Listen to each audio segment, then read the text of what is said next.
Hello दोस्तों, welcome to our channel. आज का टॉपिक है सीमा।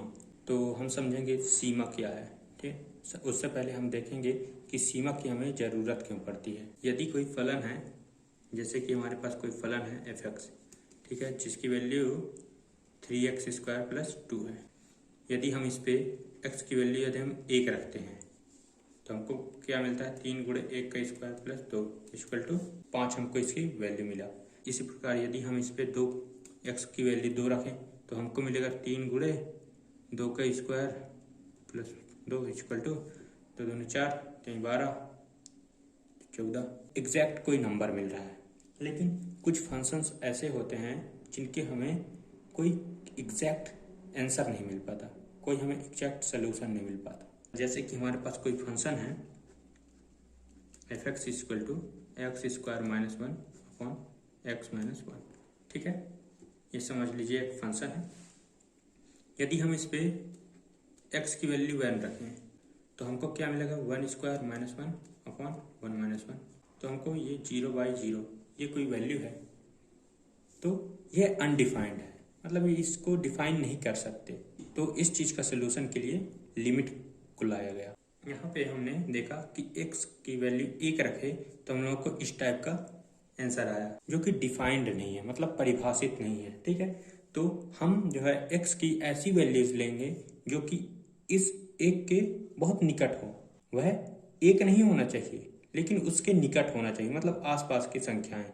चलिए हम देखते हैं कि एक के निकटतम संख्याएं कौन कौन सी हम रख सकते हैं। यदि हम x की वैल्यू सबसे पहले हम छोटी संख्या से स्टार्ट करते हैं। यदि हम x की वैल्यू 0.1 रखें तो हम लोगों को मिलेगा 0.1 का होल स्क्वायर, ठीक है, -1/0.1 - 1। तो यहाँ पे हम एक नियम लगा लेते हैं कि 0.1 - 1 0.1 + 1/0.1 - 1। क्यों हुआ ऐसा? क्योंकि a² - b² = a + b और a - b होता है। हम यही फार्मूला का यूज आगे भी करेंगे। चलिए, ये माइनस का हो गया तो ये तो कट गया, तो अब बचा ये, तो हमको मिला 1.1। यदि हम इसको इससे जोड़े तो 1.1 मिला। यदि हम f(0.2) रखेंगे तो हमको क्या मिलेगा, 0.2 का होल स्क्वायर -1/0.2 - 1। यहाँ पे हमको मिलेगा 0.2 + 1 और 0.2 - 1 अपॉन 0.1 - 1। ये कटेगा तो हमको क्या मिलेगा, 1.2 मिलेगा। इसी प्रकार यदि हम 0.3 रखेंगे तो हमको मिलेगा 0.3 का स्क्वायर -1/0.2 - 1। ओके, सॉरी यहाँ पे 3 था। ओके, तो हम लोग को मिलेगा 1.3। इसी प्रकार यदि हम f(0.9) लें तो हमको क्या मिलेगा, 0.9 का स्क्वायर -1/0.9 - 1 = हमको 1.9 मिला। ये किसके निकट जा रहा है, हमको ये किसके निकट जा रहा है, 2 के निकट जा रहा है ना। ठीक है, मतलब समझ में आ रहा है कि हमको ये 2 के निकट जा रहा है। यदि हम इसकी वैल्यू और भी बढ़ा दें, मतलब f(0.99) कर दें तो हमको मिलेगा 0.99 का स्क्वायर -1/0.99 - 1 = हमको क्या मिलेगा, 1.99। मतलब यह 2 के करीब जा रहा है। हमने यहाँ पे x की वैल्यू को बढ़ाते हुए 1 की ओर ले जा रहे हैं। ठीक है, क्योंकि 1 रखेंगे तो ये तो 0/0 हो रहा है जो कि अनडिफाइंड है, तो हम इसे बढ़ा रहे हैं, मतलब x की वैल्यू को हम 1 की साइड ले जा रहे हैं। तो हमको आंसर किस साइड मिल रहा है, 1.1 1.2 1.3, ये पॉइंट है 1.9 मतलब, और 1.99 मतलब यह 2 की ओर जा रहा था। इसका मतलब जब हम x की वैल्यू को 1 की साइड ले जा रहे थे तो हमको f(x) की वैल्यू 2 मिल रही थी। तो यहाँ पे हम क्या लिखेंगे, लिमिट x stand for 1, मतलब 1 की साइड ले जा रहे थे, तब हमको f(x) जिसकी वैल्यू क्या है, x² - 1/x - 1, यह हमें 2 मिल रहा था, मतलब 2 मिल नहीं रहा था, एग्जैक्ट नहीं मिल रहा था, 2 की साइड जा रहा था। ओके, तो दिस इज द आंसर। अब हम लिमिट की परिभाषा लिखेंगे।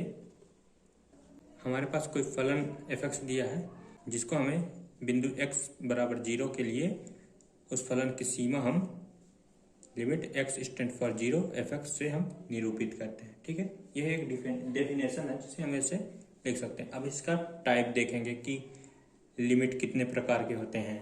उससे पहले हम ये जान लेंगे कि हमने क्या देखा कि limit x tends to a है यदि कोई फंक्शन है f(x) और जिसकी वैल्यू हमें l मिल रही है। जैसे हमने अभी अभी देखा कि यहाँ x की वैल्यू एक साइड ले जा रहे थे तो हमको f(x) की वैल्यू 2 मिल रही थी। उसी प्रकार यहाँ पे यदि हम x की वैल्यू a की साइड लेके जाएंगे तो हमको l मिलेगा। ठीक है, हम लिमिट के प्रकार को ग्राफ द्वारा पहले समझेंगे, उसके बाद ही यदि यह एक ग्राफ है, ठीक है, और समझ लीजिए ये कोई फंक्शन है f(x) जो कि बिंदु ये x है जिसकी वैल्यू a है। हमने देखा जैसे हम x की वैल्यू चेंज कर रहे हैं उसी प्रकार हमको f(x) की वैल्यू भी चेंज होती हुई मिल रही है। यदि हम x की वैल्यू इधर साइड से आए, मतलब a से छोटी, ठीक है, a से छोटी, मतलब जैसे हमने अभी सॉल्व की, अभी देखा है कि 0.1, 0.2, 0.3 ऐसे संख्याओं को हमने लिया तो वह लेफ्ट हैंड लिमिट कहलाता है, क्योंकि हम उसमें लेफ्ट हैंड साइड से आ रहे हैं a की ओर, मतलब छोटी संख्याओं से बड़ी संख्याओं की ओर। और यदि हम बड़ी संख्याओं का यूज करते हुए इस छोटी संख्या तक आएंगे, मतलब a तक आएंगे, राइट साइड के बड़ी बड़ी वैल्यूज को x की जगह पे पुट करते हुए हम जब a की ओर आएंगे तो वह राइट हैंड लिमिट कहलाएगा। तो चलिए लिख लेते हैं। लेफ्ट हैंड लिमिट को हम कैसे डिनोट करेंगे? यदि limit x tends to a minus, क्योंकि हम a से छोटी संख्याओं का यूज करते हुए आ रहे हैं, और फिर f(x) जिसे हम बोलेंगे बिंदु x बराबर 0 पर फलन f(x) का वाम हस्त सीमा। ठीक है, इसे हम कैसे करते हैं कि हम लोग यहाँ पे x बराबर a माइनस h रखते हैं। ठीक है, यदि हम यहाँ पे a माइनस नहीं लिखना चाहते, ठीक है, क्योंकि हम जो भी सॉल्व करेंगे ना उसमें हम ये वाला फॉर्म यूज नहीं कर सकते। हम इसे ऐसे लिख के बाद ऐसा सॉल्व करेंगे कि हम x की वैल्यू a माइनस h रखेंगे, हम लोग यहाँ पे x की वैल्यू रखेंगे, तो हम लोग x की जगह में हम लोग यहाँ पे क्या करेंगे, यदि हम x की वैल्यू a रखें तो a बराबर a माइनस h, तो h कट गया तो h बराबर 0, तो ये आ जाएगा यहाँ पे। ठीक है, तो इसलिए हम लोग यहाँ पे ऐसा लिख दिया। अब राइट हैंड साइड को क्या लिखेंगे? दक्षिण हस्त सीमा क्या होता है देख लेते हैं। इसमें कुछ नहीं करना, बस ऐसे ही उसी प्रकार limit x tends to a plus, ठीक है, पावर में प्लस हो जाएगा, और फिर f(x), इसे हम क्या कहेंगे? बिंदु x बराबर 0 पर फलन f(x) का दक्षिण हस्त सीमा लिमिट h टेंड्स टू 0 करके f(x) प्लस h लिख देंगे। x की जगह में a प्लस h रखना है। अब हम सीमाओं का परिकलन करने के लिए, मतलब कि सीमाओं का आकलन करने के लिए हम 3 विधियों का यूज करेंगे। पहला गुणनखंड विधि, जो कि हमने शुरू में ही किया था, जैसा कि हमने शुरू में किया था वही है गुणनखंड विधि का यूज करके हमने उसे सॉल्व किया था। परिमेयकरण कब करते हैं? हमको अपॉन में √x मिल गया, ठीक है, जैसे हमारे पास 1/√x मिल गया, तो हम लोग क्या करेंगे? √x का परिमेयकरण कर देंगे, तो हम लोग √x अपॉन x आ जाएगा। ओके, तो हम लोग ऐसे कर सकते हैं। अब प्रतिस्थापन विधि कौन सा है? ये वाला, जस्ट सेम यही है कि x की वैल्यू यदि हम a माइनस h रखेंगे तो हम लोगों को h बराबर 0, तो हम लोग इसको करेंगे। ठीक है, ये प्रतिस्थापन विधि है, लेकिन हम अधिकतर गुणनखंड विधि और परिमेयकरण विधि से ही सॉल्व कर लेते हैं, इसकी ज़रूरत नहीं पड़ती, बाकी कभी कभी पड़ जाती है। तो चलिए अब हम क्वेश्चंस पे ध्यान देते हैं। तो पहला क्वेश्चन है कि हमको इसका मान ज्ञात करना है, ठीक है। तो हम लोग कैसे करेंगे देखते हैं। सबसे पहले हम यहाँ पे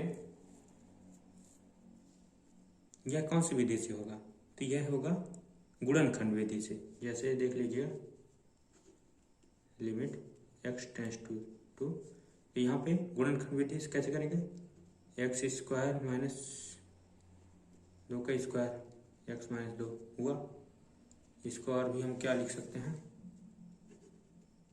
limit x tends to 2 x minus 2 x plus 2 upon x minus 2 तो है ही, ठीक है। ये कौन सा सूत्र है, A square minus B square का सूत्र है, ठीक है। तब हमको मिलेगा लिमिट x टेंस टू 2, तो ये और ये तो कट गया, x प्लस 2, ठीक है, इक्वल टू यहाँ पे हम x की वैल्यू 2 रखेंगे तो 2 प्लस 2 इक्वल टू 4। ये हमारा आंसर आ गया। नेक्स्ट क्वेश्चन हमको ये दिया हुआ है, तो इसका मान ज्ञात करना है। तो क्या करेंगे, सबसे पहले हम इसका गुणनखंड विधि से करेंगे। तो लिमिट x टेंस टू 1, ठीक है। ये ए क्यूब माइनस बी क्यूब का फॉर्मूला बनेगा। यहाँ पे क्या करेंगे हम, एक्स क्यूब माइनस 1 का क्यूब करेंगे, एक्स स्क्वायर माइनस 1 का स्क्वायर, ठीक है। तो हम क्या जानते हैं, फार्मूला देख लेते हैं पहले हम। फार्मूला होता है A cube minus B cube का A minus B, A square plus A B plus B square, ठीक है। और क्या होता है, A square minus B square का फार्मूला होता है A minus B A plus B, ठीक है। तो यहाँ पे हम लोग यदि पुट करेंगे तो हम लोग मिलेगा लिमिट x टेंस टू 1, यहाँ पे पुट करेंगे तो x माइनस 1 1 का square plus 1 into x plus x square, ठीक है। कुछ भी लिख सकते हैं, नो प्रॉब्लम। प्लस को पहले, x को पहले लिख लो या फिर 1 को पहले लिख लो। अब यहाँ पे x माइनस 1 एक्स प्लस 1, ठीक है। तो ये कट जाएंगे, हमको मिलेगा x टेंस टू 1 करेंगे तो यहाँ पे x square plus x plus 1 upon x plus 1। अब यदि हम x की वैल्यू छोड़ देते हैं, यहाँ पे लिमिट को छोड़ देते हैं, तो हमको मिलेगा तो 1 प्लस 1 प्लस 1 अपॉन 1 प्लस 1, ये स्क्वायर है, ठीक। तो हमको 3/2 आंसर मिल गया, ठीक है। दूसरा क्वेश्चन देखते हैं। हमने पिछले क्वेश्चंस में गुणनखंड विधि करके ये सब इन्हें सॉल्व किया है, ठीक है। ये गुणनखंड विधि था। अब इसी में हम परिमेयकरण विधि का यूज करेंगे, ठीक है। तो क्वेश्चन है, मान ज्ञात करना है हमको, limit x tends to 0 x upon under root 1 plus x और -1 अलग है अंडर रूट से, ठीक है। तो चलिए सॉल्व करते हैं। यहाँ पे हम परिमेयकरण करेंगे, तो हम यहाँ पे लिख देंगे कि हर का परिमेयकरण करने पर, हर का परिमेयकरण कैसे करेंगे, यहाँ पे क्या करेंगे देखना, यहाँ पे हर में under root 1 plus x minus 1 है, ठीक है। तो हम लोग परिमेयकरण करेंगे तो यहाँ पे आ जाएगा under root 1 plus x, minus है यहाँ पे करेंगे प्लस 1। इसी प्रकार यहाँ पे भी 1 प्लस एक्स प्लस 1 कर देंगे। अब अंश और हर का आपस में गुणा कर लेंगे तो हमको मिलेगा x into under root 1 plus x plus 1, okay. Upon में क्या आ जाएगा, ये 1 प्लस एक्स अंडर रूट का इसका स्क्वायर हो जाएगा माइनस 1 का स्क्वायर हो जाएगा, ओके। ये प्लस बी वाला सूत्र बन जाएगा, इसीलिए ए स्क्वायर माइनस बी स्क्वायर हो जाएगा, ओके। यदि इसका स्क्वायर करेंगे तो हम लोगों को मिलेगा, और यहाँ पे देखिए अंडर रूट का स्क्वायर होगा तो 1 प्लस एक्स आएगा और माइनस का 1, तो ये कट गया, जो कि ये और ये कट जाएंगे, ठीक है। तो अब हम क्या कर सकते हैं, अब यदि हम x की वैल्यू 0 रखते हैं तो हम लोगों को मिलेगा under root 1 plus 0 plus 1, root के अंदर है तो कोई फर्क पड़ने वाला है नहीं, तो 1 प्लस 1 इक्वल टू 2 आंसर। ये हमने परिमेयकरण वाला क्वेश्चन भी देख लिया। अगला क्वेश्चन ये है, इसमें हमें मान ज्ञात करना है। इसे हम गुणनखंड विधि से भी कर सकते हैं, लेकिन हम इसे प्रतिस्थापन विधि से करेंगे, मतलब हम इसमें वैल्यू पुट करेंगे, ठीक है। तो चलिए करते हैं। तो ये दिया है हमको, ये लिमिट एक्स टेंस टू जी ए दिया है ना, x square minus a square upon x minus a. अब चलिए मान लेते हैं कुछ, माना x बराबर a प्लस एच, और फिर हम यदि x को यदि a तक ले जाते हैं तब क्या मिलेगा हमें, ये a इधर भी आ जाएगा तो हम लोगों को मिलेगा a बराबर a प्लस एच, तो हमको मिल जाएगा ये और कट जाएंगे तो h बराबर 0 मिलेगा। तो इसीलिए हम इसे h इंस्टेंट फॉर 0 लिखेंगे यहाँ पे इसकी जगह, ठीक है। इसे हम क्या लिख सकते हैं, लिमिट h टेंस टू 0, यहाँ पे अब इनकी वैल्यू रखेंगे, देख लीजिए यहाँ पे a प्लस एच, तो यहाँ पे a प्लस एच का square minus a square upon a plus h minus a. अब हम इन्हें सॉल्व करेंगे तो हम लोगों को मिलेगा लिमिट, यहाँ पे h होगा, h इंस्टेंट फॉर 0, ये इससे कटेगा और ये इससे कटेगा, ठीक है, प्लस माइनस की वजह से। तो यहाँ पे एच स्क्वायर प्लस 2ah और यहाँ पे h। यदि हम लोग देखें तो दोनों में कॉमन क्या है, तो h कॉमन है, तो h plus 2a upon h, यहाँ पे तो h इससे कटेगा।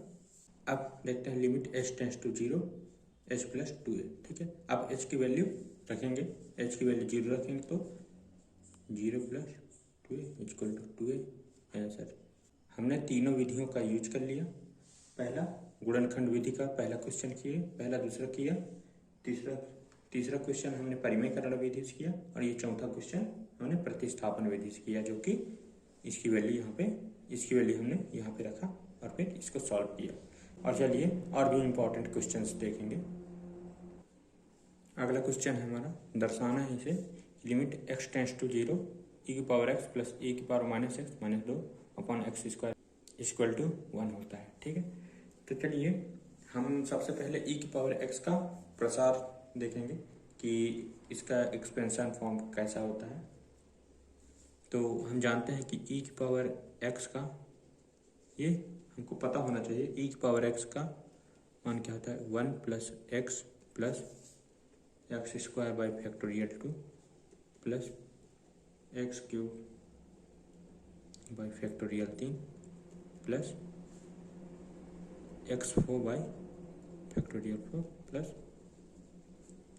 अनंत तक, ठीक है। और फिर e की पावर माइनस एक्स का क्या होता है, जस्ट इसका क्या होगा, पहले प्लस फिर माइनस फिर प्लस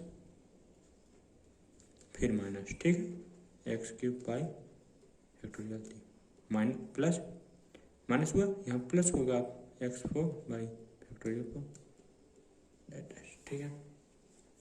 अब हमको क्या चाहिए, देखिए e की पावर x प्लस e की पावर माइनस एक्स, तो दोनों को जोड़ देते हैं, e की पावर x प्लस e की पावर माइनस एक्स बराबर, हमने यहाँ पे e की पावर x का मान लिखा, e की पावर माइनस एक्स का मान लिखा, तो देखिए क्या क्या कटेगा, ये कटेगा इससे, ये कटेगा इससे, ठीक है। तो हमको मिलेगा, यदि हम देखें यहाँ पे तो 1 यहाँ है, 1 यहाँ भी है, एक्स स्क्वायर बाई फैक्टोरियल 2 यहाँ भी है, x4 बाई फैक्टोरियल 4 यहाँ भी है, तो हम लोग कह सकते हैं कि ये 2 बार है। तो लिखते हैं, अब हमको क्या चाहिए, यहाँ पे देखिए -2 चाहिए, तो हमको यहाँ पे -2 भी चाहिए। अब चलिए दोनों पक्षों में 2 घटा देते हैं, तब हमको मिलेगा 2 घटा दिए। अब क्या करेंगे, हम इस 2 का गुणा इसमें करके इसे बाहर निकाल देते हैं, तब कोई प्रॉब्लम नहीं होगी। तो चलिए करते हैं। अब देखिए ये 2 इससे कट जाएगा प्लस माइनस की वजह से। अब हमको किस चीज़ का ज़रूरत है, अब देखिए यहाँ पे किस चीज़ का ज़रूरत है, एक्स स्क्वायर का, ठीक है।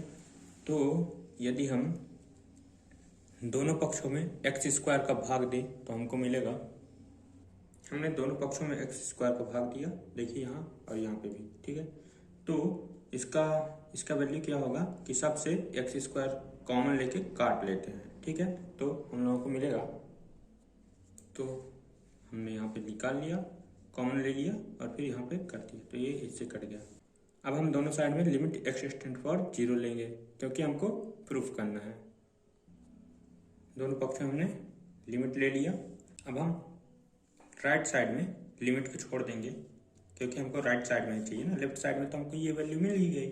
ओके, तो हम लोगों को मिलेगा यहाँ पे 2 अपनी जगह पे, यहाँ पे हम लोगों को मिलेगा, देखिए ये x बराबर 0 रख रहे हैं तो ये 0 मिल जाएगा, ये भी 0 मिल जाएगा, और यहाँ पे ये अपनी वैल्यू है। अब पूरा भी 0 मिल जाएगा, इधर भी, इधर की तो, और इधर की भी वैल्यू 0 हो जाएंगी। अब देखिए 2 गुणे 1/फैक्टोरियल 2, फैक्टोरियल 2 की वैल्यू क्या होती है, 2 गुणे 1, तो ये तो इससे कटा तो 1 मिल गया। हमें यही प्रूफ करना था ना, तो हमने प्रूफ कर दिया। वीडियो यदि पसंद आया हो तो लाइक करें और दोस्तों के साथ शेयर करें। Thank you.